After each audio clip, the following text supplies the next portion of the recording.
we are doing another top 10 all-time players at a given position, and today we are doing the big boys up the middle, the offensive linemen. But before we get into the video, I wanted to take a second to ask you to please subscribe to the channel, ring the bell for notifications. Really helps us out. If you're a fan of the NFL, you'll love this channel as we release multiple NFL-related videos every Tuesday and Friday all year long. Now, let's get back to the video. At number 10, we're going to start out with Seattle Seahawks legend Walter Jones, playing primarily in the 2000s with a little bit in the 90s. Walter Jones was easily one of the best blindside tackles of the 2010s, no questions asked. During this period, he went to 9 Pro Bowls, including 8 straight to end his career, as well as making 6 All-Pro teams. It took Walter Jones a little bit of time to get going in the NFL, but once he got going and became one of the elite left tackles in the NFL, he was day in, day out, one of, if not the best left tackles in the NFL from probably about 2000 to 2008. During this time, he also played a minimum of 12 games in every single season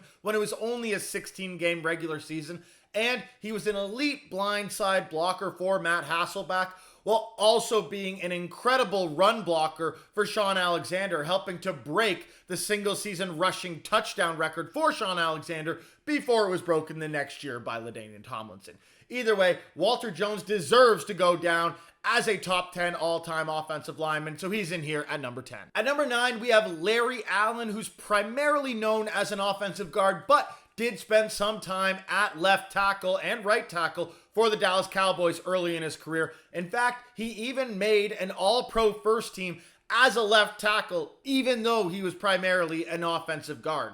This guy was one of the most elite offensive linemen during the early 90s and even into a little bit of the 2000s before tailing off towards the end of his career when he eventually moved to the San Francisco 49ers. But Larry Allen was still able to make it to 11 Pro Bowls, 7 All-Pro teams, including 6 straight All-Pro first teams while with the Cowboys. The only years he didn't make it to the Pro Bowl were his first, his last, and a season where he had his season shortened to only 5 games in the middle of his career. Either way, Larry Allen, from start to finish, was a dominant force for the Cowboys and even a bit for the 49ers, and absolutely belongs here at number 9 in our top 10 all-time offensive lineman list. At number 8, we have a guy that many of you might remember, given he only retired in 2017, Joe Thomas, left tackle for the Cleveland Browns.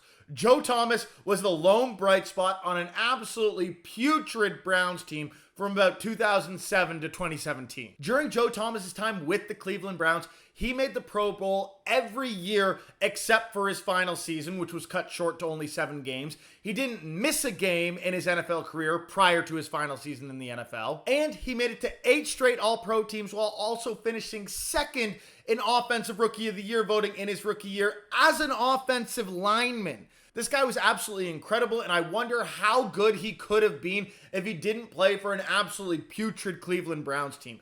Like, would this guy be even higher on this list? Would this guy even be top 5 all-time on this list because of how good he was, but we just didn't really see much of him because he was playing for the Browns?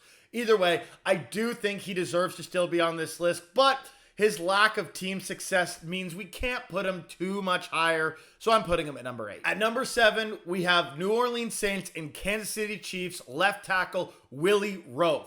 Willie Roa, I mean, look at this picture. It's a little bit blurry, but he looks like a guy who should be an interior offensive lineman. But this guy played left tackle and absolutely dominated at that position throughout the entirety of his NFL career. I mean, throughout his 13-year NFL career, the man made it to 11 Pro Bowls and 9 All-Pro teams. The only years he didn't make it to a Pro Bowl were a year he had his season cut short to only 7 games and his rookie season. This guy made an All-Pro and Pro Bowl team in his final season in the NFL in Kansas City. He moved to Kansas City and was elite during his time there, even though he's best known for his time in New Orleans. The thing you're going to find a lot on this list is many of these top-tier offensive linemen were Pro Bowls or All-Pro caliber offensive linemen every year in their career. And it's really hard to differentiate these guys statistically as they play a position where there's not that much statistical evidence for how good a guy is. You really do have to focus on Pro Bowl and All-Pro selections outside of film because that's really the only way you can look at a guy and compare them to other guys and other contemporaries of theirs. And so with Willie Roa being one of the most consistently great players in terms of Pro Bowl and All-Pro selections, you have to put him in the top 10, and he comes in at number 7. At number 6, we have a currently active player, our only currently active player on this list, Zack Martin, offensive guard for the Dallas Cowboys. And Zack Martin has played 10 years in the NFL and has been dominant in every single one of these seasons. He has made 9 All-Pro teams and 9 Pro Bowls, with the only season he didn't make these teams being a season where he was shortened to only a 10-game season. As well, much like Joe Thomas, in Zack Martin's rookie season, he finished second in Offensive Player of the Year voting, which is absolutely insane for any offensive lineman. But Joe Thomas did it as a tackle. Zack Martin did it as a guard. That's absolutely insane. He was a first-team All-Pro player in his rookie season in the NFL. Just unthinkable, unfathomable statistical dominance by Zack Martin, and he's continued that throughout the duration of his career. Even as the Dallas Cowboys have lost fellow offensive line staples like Tyron Smith, who left just this past offseason and has not been as good as he was for the past couple seasons, as well as Travis Frederick retiring quite early a few years ago, Zack Martin has continued his stellar level of play on the inside for the Cowboys and helped keep that offensive line as an elite unit in the NFL, even while losing a lot of those top-tier guys. And so with this and more, even though his career is not done, Zack Martin absolutely belongs here at number 6. At number 5, we have New England Patriots legend John Hannah, who played for them in the 70s and 80s. And unlike some of these other guys on the list, it took him a little bit of time to get going in the NFL. While he was always a good offensive guard, he didn't make any Pro Bowl or All-Pro team until his 4th year in the NFL. However, once he did make those teams,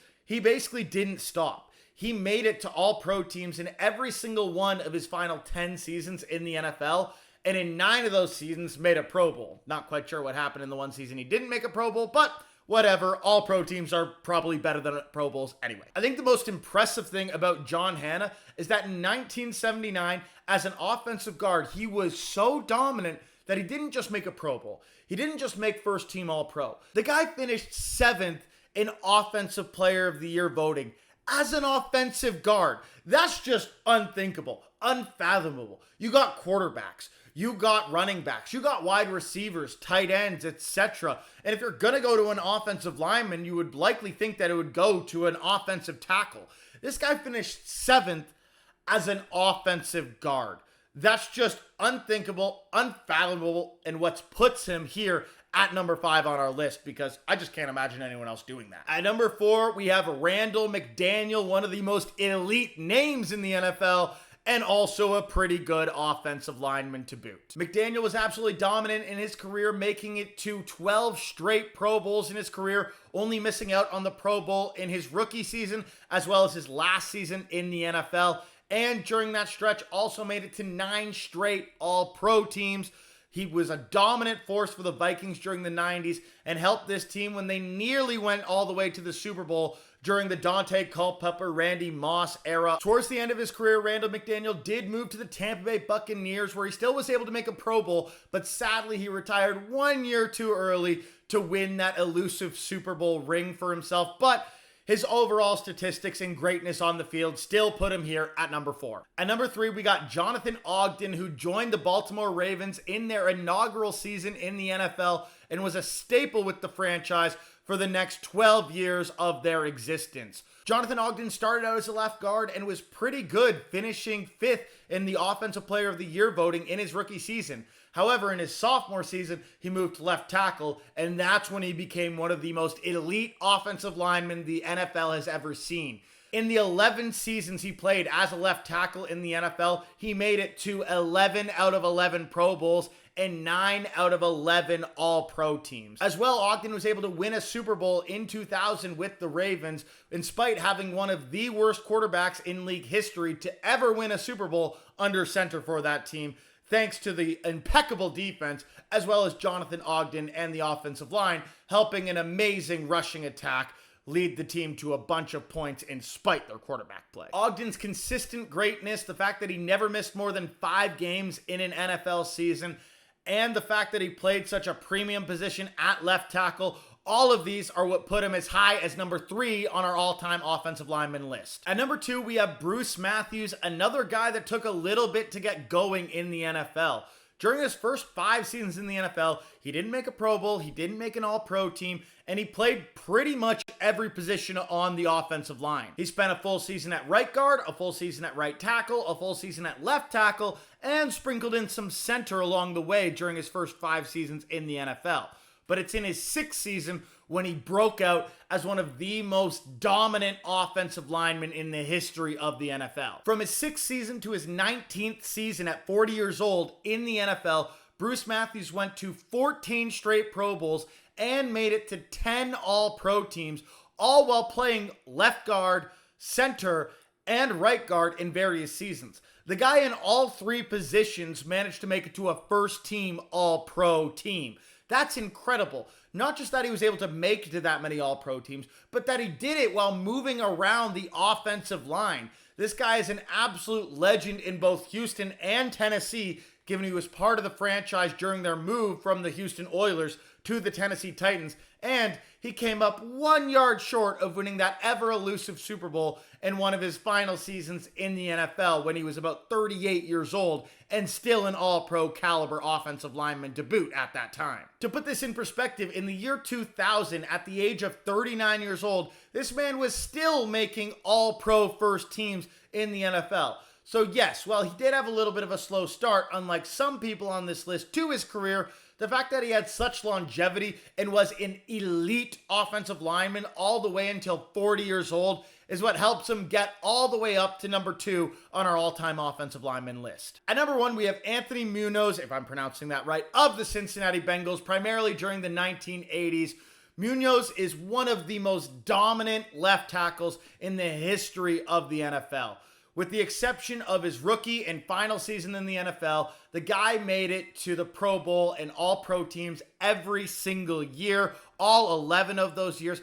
9 of those years, he was first-team All-Pro. He made it to 2 Super Bowls with the Bengals. Sadly, both of them, they lost to the 49ers dynasty, but those losses were not due to Munoz, who's absolutely amazing during the entirety of his career with the Cincinnati Bengals. This guy managed to finish as high as 8th in Offensive Player of the Year voting in just his 2nd season in the NFL as a left tackle. And on top of that, during the mid-80s, he was a goal line option for the Cincinnati Bengals, catching 4 touchdowns in his career. That's pretty darn good. All told, Anthony Munoz is one of the highest rated offensive linemen in league history for a reason. Basically, anywhere you look, this guy comes in as the number 1 offensive lineman because of how dominant he was, both in the run game and the pass game.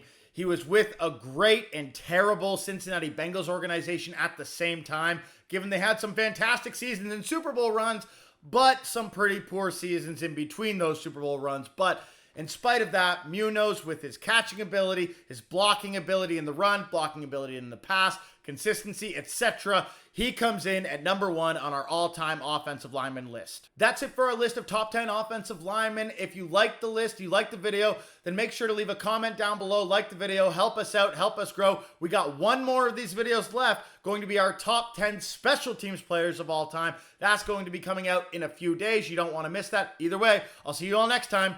Peace!